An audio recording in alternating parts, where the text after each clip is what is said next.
Thank you very much. Let me thank those who have spoken before me and remind us that interference in Africa started with slavery. When slavery had lost its value, it graduated into colonization. And that is the context in which Berlin must be seen. When the European powers sat in Berlin and divided the continent of Africa into spheres of influence.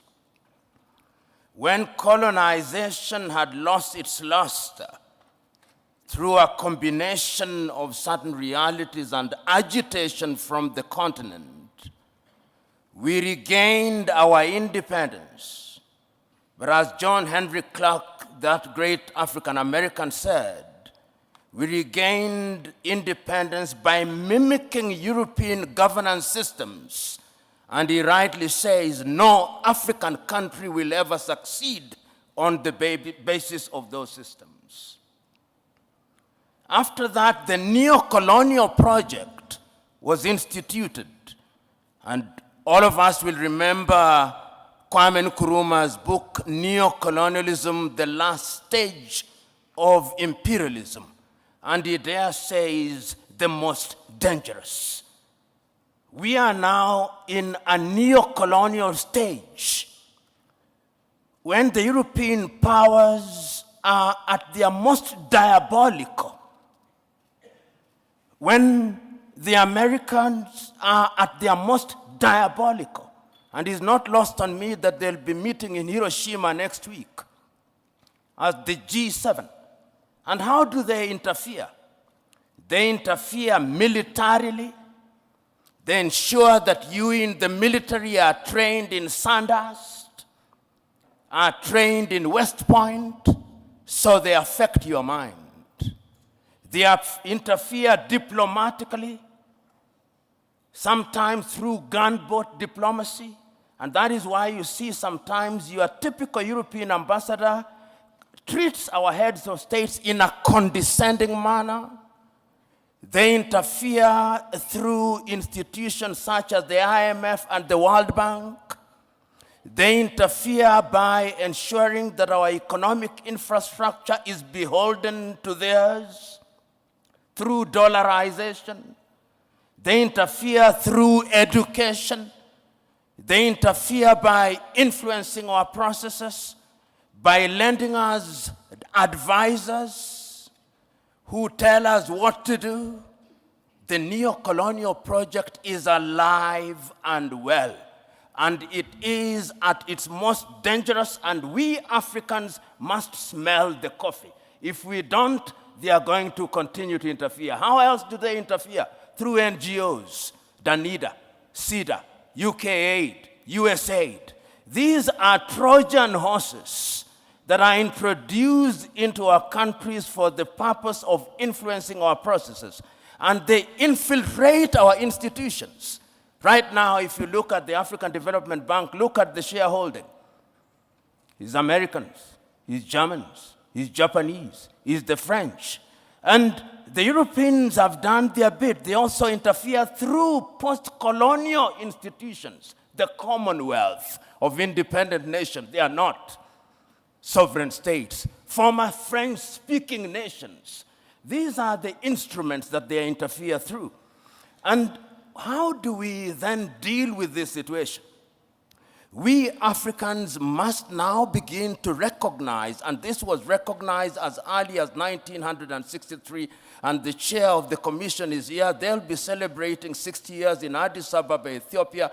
And 60 years ago, on the 24th day of May, Kwame Nkrumah warned us. He said, if we are not united, they are going to interfere with us militarily. They are going to interfere with our economy. They are going to interfere with our agriculture. They are going to interfere with our health. Our duty, and I hope that when African heads of states and government meet in Addis next week, it will not be another jamboree at which pro forma speeches are read.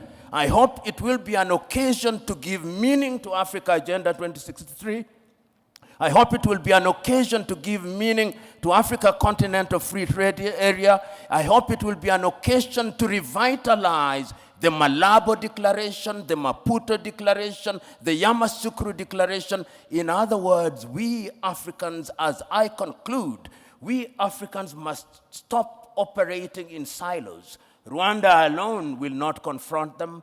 Burundi alone will not confront them. But if we go through the regional bodies and ultimately the African Union, we may indeed succeed in putting away this bulwark. And remember, it is no longer just Europe. There is a new scramble for Africa. The Chinese are here.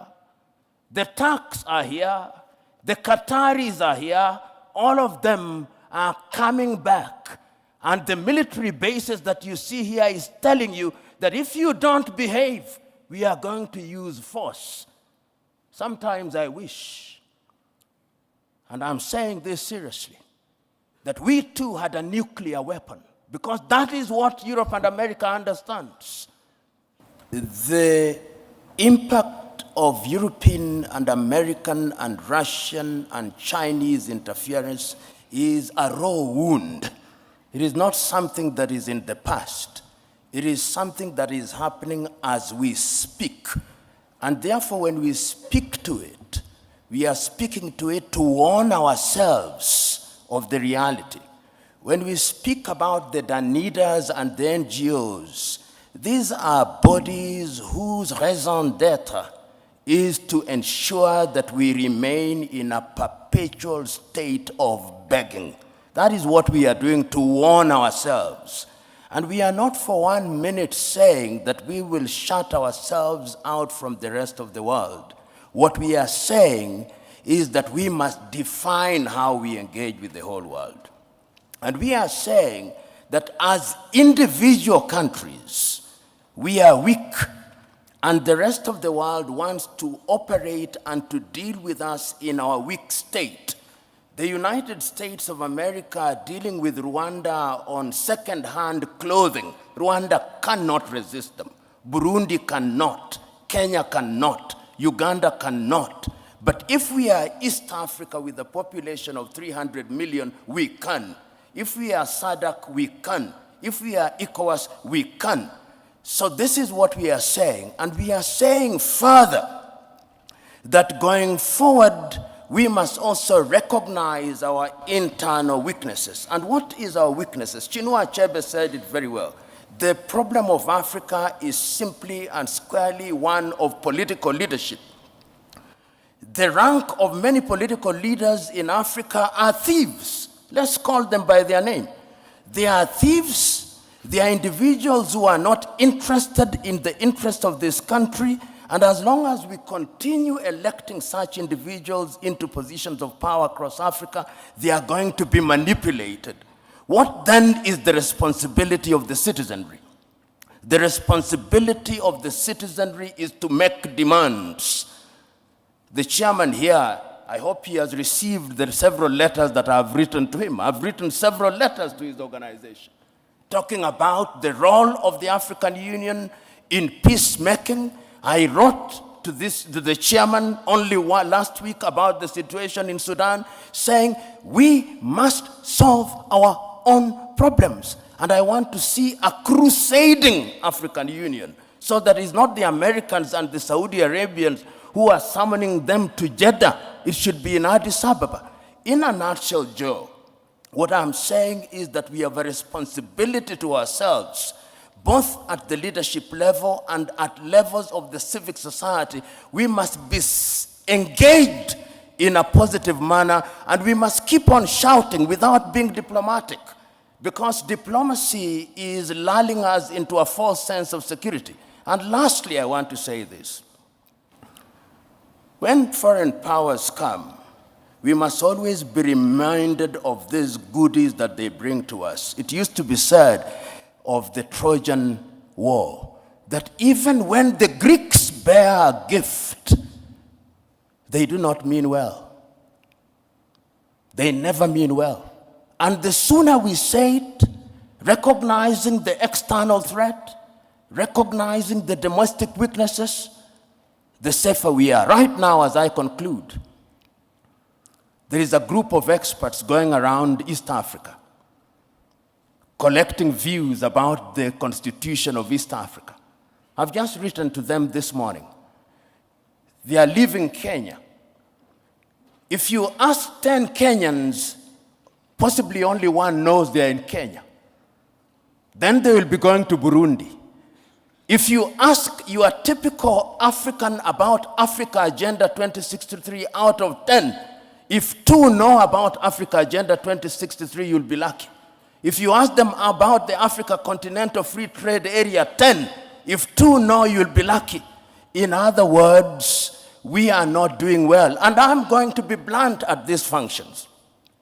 If you ask the chair of the African Union, who funds the African Union, possibly 60% of the budget is externally funded.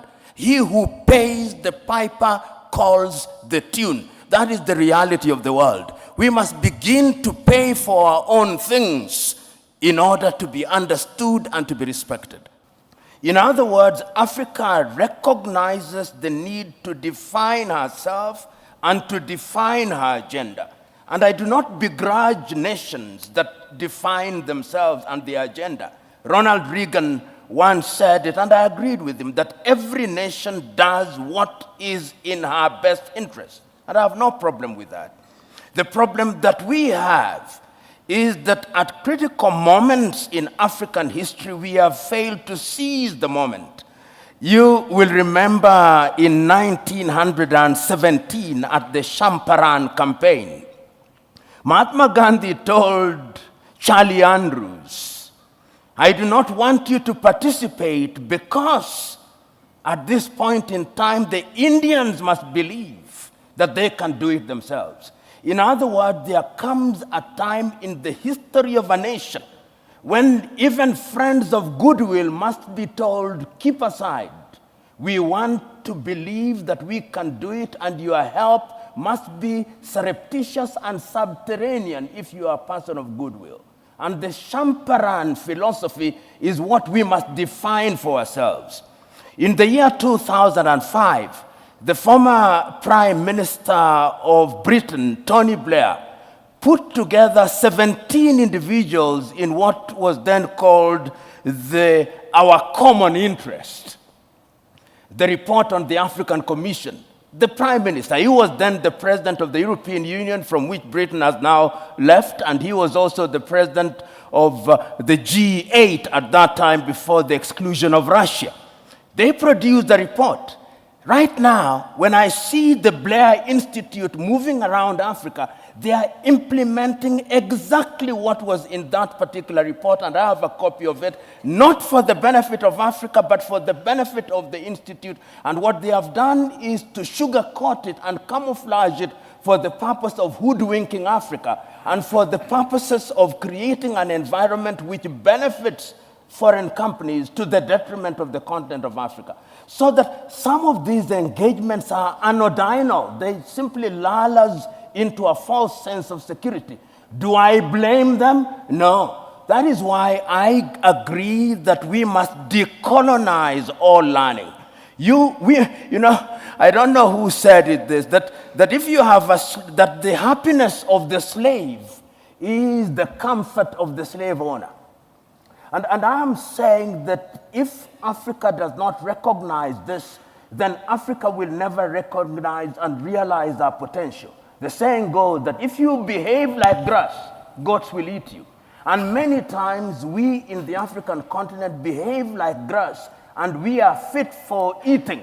And that is what I'm saying, going forward in a strategic engagement such as this, it is incumbent upon the continent of Africa, and remember I said there is a new scramble, sometimes subtle, sometimes not so subtle. There was 1 month in this continent when the Russian foreign minister was here, the American foreign minister was here, the Chinese foreign minister was here, the French president was here, the Turkish president was here, within a period of 2 weeks. What were they looking for? What is in their best interest? They engaged little countries. They don't want to engage the East African community.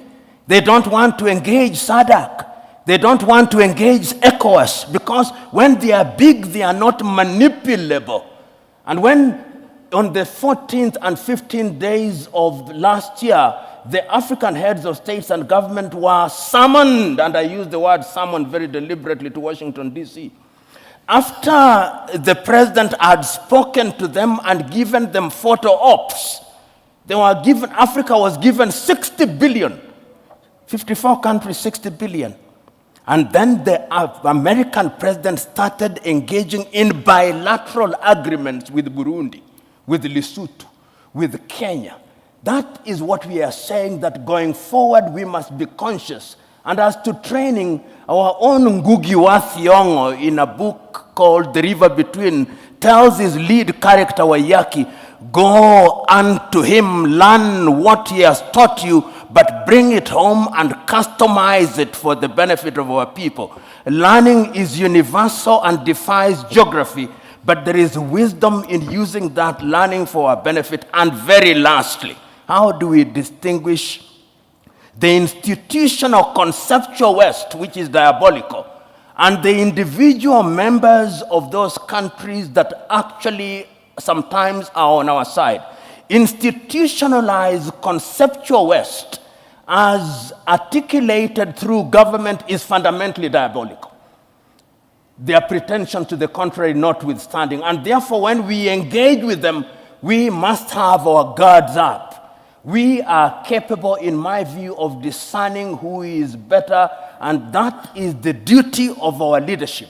Our leadership doesn't do a good job out of it, and that is why the demand from the civil society, the demand from academia must remind leadership at all times, you are dining, and I'm using this as a term of art, that when you are dining with the devil, you must do so with a long spoon. Thank you. Thank you, Prof. I don't know that you wanted to respond to the issue of definition earlier on, or indeed any comments that you might have. Let us not drown ourselves in semantics. This is my view with due respect. First of all, let us remember that, and I always warn us Africans, if I was using my mother tongue to define interference, or using a Kiswahili word, what meaning would it carry? And sometimes we find ourselves prisoners of Portuguese, prisoners of French, prisoners of English, or any other colonial language which we have appropriated and which we now deploy in terms of engagement. History has demonstrated, and my good friend Kegoro said it, history has demonstrated not once, not twice, that the intentions appear to be noble in the beginning, but when they have come in like the proverbial Trojan horse, they go beyond their mandate. Show me what is happening to Libya today. Show me what is happening to the Central African Republic. Show me what is happening to Somalia today. They were all well-intentioned, and see the product. A tree shall be judged by its fruit. A mango that says it is an orange is still a mango. Okay. Now, to the question that I have been asked, that is, what can Africa do, particularly with foreign interference? Let us understand that the international economic architecture, as I see it, is one in which Africa did not participate, does not participate in a meaningful way. Take, for example, the Bretton Woods institution that we know about, the World Bank and the IMF, created in 1944 in Bretton Woods in New Hampshire. British economists and American economists immediately after the World War II to target the reparation of Europe through the Marshall Plan. We are grafted into it, and then we become beholden to them. So that when you hear IMF is in your country, you ought to be very worried, because the prescriptions is one size fits all. And if you doubt me, You will remember the prescriptions of the IMF during the structural adjustment in 1980s. Not a single country came out of it in a proper shape. We are not involved in that architecture. Remember also the WTO. The very first meeting of the United Nations in 1945 in San Francisco had a component of the WTO. The WTO, as we know it today, is also constructed in a manner that does not benefit us. The idea is that Africa continues to remain a producer of primary goods, and we continue to consume goods that have value addition. How then has Africa tried to react to this?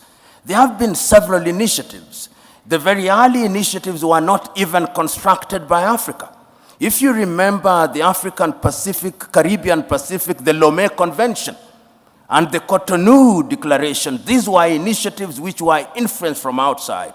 It is after the failure of the Lomé Convention that Africa now said, we want to have our own, hence the Lagos Plan of Action of 1980, because Africa recognized trade within Europe is at almost 60%. Trade within North America is at anything 57%. Trade within Asia is at 50%. Trade within Latin America is at 40%. Trade within Africa, 15%.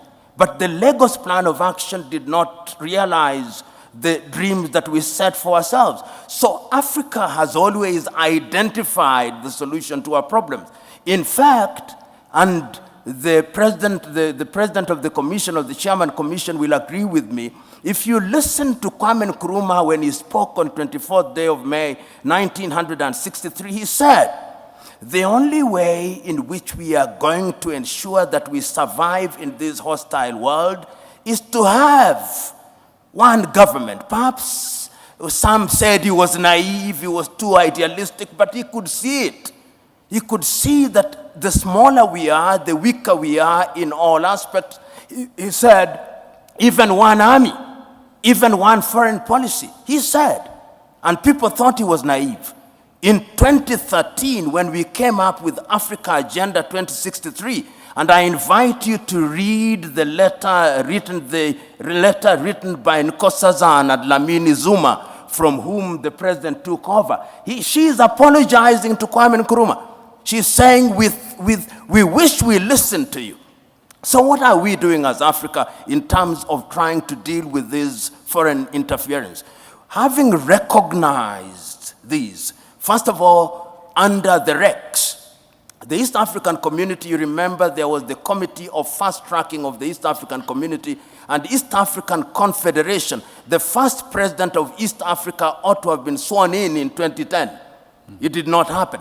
As I'm talking to you, there is now a body that is moving around trying to create a constitution for the East African Confederation, which is a realization that if we want to interfere, if we want to stop foreign interference and we want to engage constructively, we must have a big market, and that market will be the East African market. Hence, Kenya, Uganda, Tanzania, Rwanda, Burundi, South Sudan, and now the Democratic Republic of Congo, and the Somalis are coming in, and I'm told the Ethiopians are also contemplating. And not only in East Africa, in ECOWAS, there was even an attempt to create a currency called the ECO, which was torpedoed, as you know, by the French. And in SADC, these are ways and means of immunizing ourselves against the machinations of not only Europe, but China. China is increasingly coming into the continent. Russia is increasingly coming into the continent. Turkey is increasingly coming into the continent. Qatar is increasingly coming into the continent. The Emiratis are coming into the continent. So we are seeing all these things happening. But beyond the REX, there is also the African Union.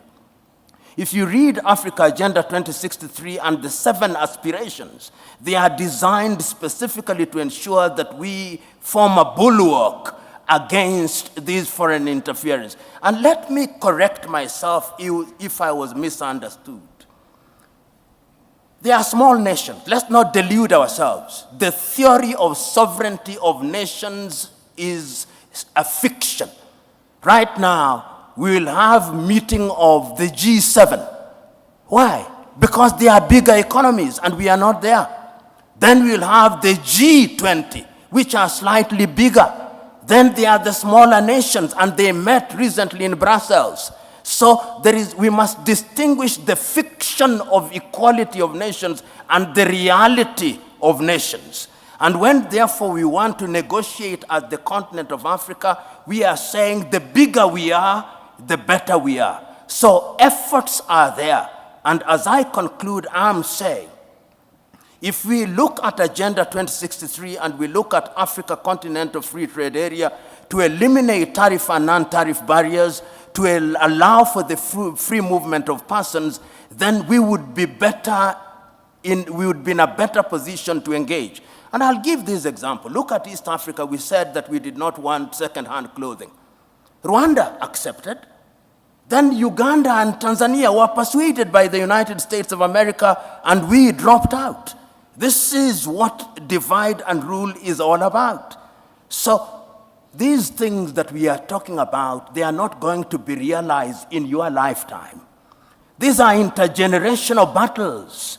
And our duty, as Nyerere said on the 6th day of March 1997, this generation has a duty to carry the torch. And the worst mistake that we can make is to lose hope and to despair. Thank you.